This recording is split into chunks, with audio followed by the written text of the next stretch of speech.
తల్లిదండ్రులు చాలా భక్తిగా ఉన్నప్పటికీ తమ పిల్లలు దారి తప్పుతున్నారు. దీనికి సొల్యూషన్ ఏంటి అన్నటువంటి ప్రశ్న అడుగుతుంటున్నారు. ఓకే, ఇది చాలా క్రైస్తవ కుటుంబాల్లో ఉండేటువంటి కామన్ ప్రాబ్లం. ఇది చాలామంది క్రైస్తవ కుటుంబాలు. మనం ఒక్కసారి వెనక్కిపోయి చూస్తే బైబిల్లోనే ఒక 2-3 వారాల కిందట దీని మీద నేను సందేశం కూడా ఇచ్చాను. దావీదు యొక్క అభిషేకము, మై గాడ్, దావీదు దేవుణ్ణి చూచాడు, దేవుడితో మాట్లాడాడు, కీర్తనలు రాశాడు, దేవుని యుద్ధాలు చేశాడు. అయితే తన పిల్లలు దేవునిలో లేరు. మీరు గమనించి చూడండి. అంటే ఈ మధ్యనే ఒక దేవుని బిడ్డ నాతో మాట్లాడుతున్నారు, David is not a good father అన్నారు, మంచి తండ్రి కాదు అన్నారు.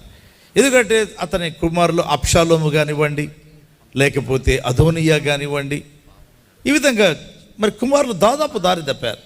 అదేవిధంగా ఇస్సాకు వాగ్దాన పుత్రుడు, కానీ ఆ ఇంటిలో చూడండి యాకోబు, ఇస్సాకు, ఏషావుల్లో డిఫరెన్స్ మనం చూస్తాం. సమూయేలు అనాయింటెడ్ ప్రాఫెట్, అయితే అతని కుమారులు దారి తప్పినట్టుగా చూస్తాం. ఏలీ ప్రధాన యాజకుడు. సో లైక్ దట్ మనం చూస్తే చాలామంది తల్లిదండ్రులు భక్తిగా ఉంటారు, పిల్లలు దారి తప్పి ఉంటారు. దానికి ఒక కారణం చెప్పమంటారా? దేవుడు ఒక వ్యక్తికి ఇచ్చే ప్రత్యేక బాధ్యతలను వాళ్ళు గుర్తిస్తారు, కానీ బై డిఫాల్ట్ కొన్ని బాధ్యతలు వస్తాయండి. ఒకవేళ చెప్తే సమూయేలు ఏంటి, ఇశ్రాయేలు కొరకు ప్రార్థన చేసే ప్రవక్త, ఇశ్రాయేలు కొరకు ప్రార్థన చేశాడు. సౌలు పడిపోయినప్పుడైనా, దావీదు అభిషేకంలోనైనా, ఓ వండర్ఫుల్ అండి. అయితే దేవుడు అతనికి ఇచ్చిన ప్రత్యేకమైనటువంటి కార్యభారం అది. అయితే ఒక తండ్రిగా అతనికి ఒక భారం ఉంది. ఏంటి? తన పిల్లలను రక్షణలో నడిపించాలి. ఖచ్చితంగా దాన్ని ఇగ్నోర్ చేసింటాడండి. దావీదు దేవుని యుద్ధాలు చేశాడు, మై గాడ్, వండర్ఫుల్ వారియర్ నిజంగా చెప్పాలంటే దావీదు.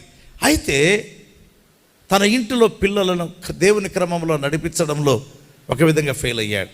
ప్రతి వ్యక్తి కూడా, ప్రతి తండ్రి, ప్రతి తల్లి ఖచ్చితంగా తప్పనిసరిగా ప్రతిరోజు తమ పిల్లల కొరకై ప్రార్థన చేయాలి. ఒక సింగిల్ లైన్ ప్రేయర్ కాదు, నో నాట్ ఎట్ ఆల్.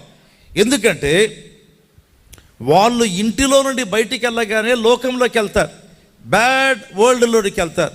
ఇంటిలో ఉన్న వాళ్ళ గదిలో through mobile and laptop they're connected to the bad world. అంటే వీటి ద్వారా వాళ్ళు ఏం చేశారు, చెడు ప్రపంచానికి కనెక్ట్ అవుతూ ఉంటున్నారు. అట్ దట్ టైం చాలా ఇంపార్టెంట్ ఏంటంటే తల్లిదండ్రులకు మేజర్ రోల్ ఉందండి, చాలా మేజర్ రోల్. కంటిన్యూస్గా ప్రార్థన చేయడం. తర్వాత ముఖ్యంగా చిన్నపిల్లలు ఉండేటువంటి తల్లిదండ్రులు గమనించండి, దేవుడు మీకు ఇచ్చిన అవకాశం. నేను చాలా బాధపడుతుంటాను కొన్ని సందర్భాల్లో. ఒక తల్లి తండ్రి వచ్చి ఒక చోట ఒక చిన్న అమ్మాయి, ఒకవేళ 3 సంవత్సరాలు 4 సంవత్సరాల అమ్మాయి ఒక సినిమా డ్యాన్స్ వేస్తుంటే ఎంత హ్యాపీగా ఉన్నా వారికి తెలియదు నెక్స్ట్ రాబోయే రోజుల్లో ఏం జరుగుతుందో.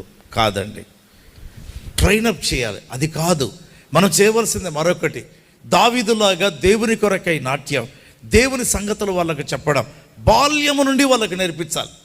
రెండవదిగా కంటిన్యూస్గా ప్రార్థన చేయాలి. కంటిన్యూస్ చెప్పాలంటే కనీసం రోజుకు మినిమం ½ an hour అండి, ఓన్లీ మీ పిల్లల కొరకు ప్రార్థన చేయండి.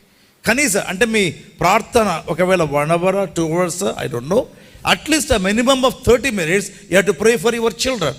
లేకపోతే ప్రళయమే క్రైస్తవ కుటుంబాల్లో. ఎందుకంటే ఇలాంటివి నేను డీల్ చేశాను, భయంకరమైన కేసెస్ డీల్ చేశాను. And God is good. దేవుడు ఈరోజు మీతో మాట్లాడుతున్నాడు.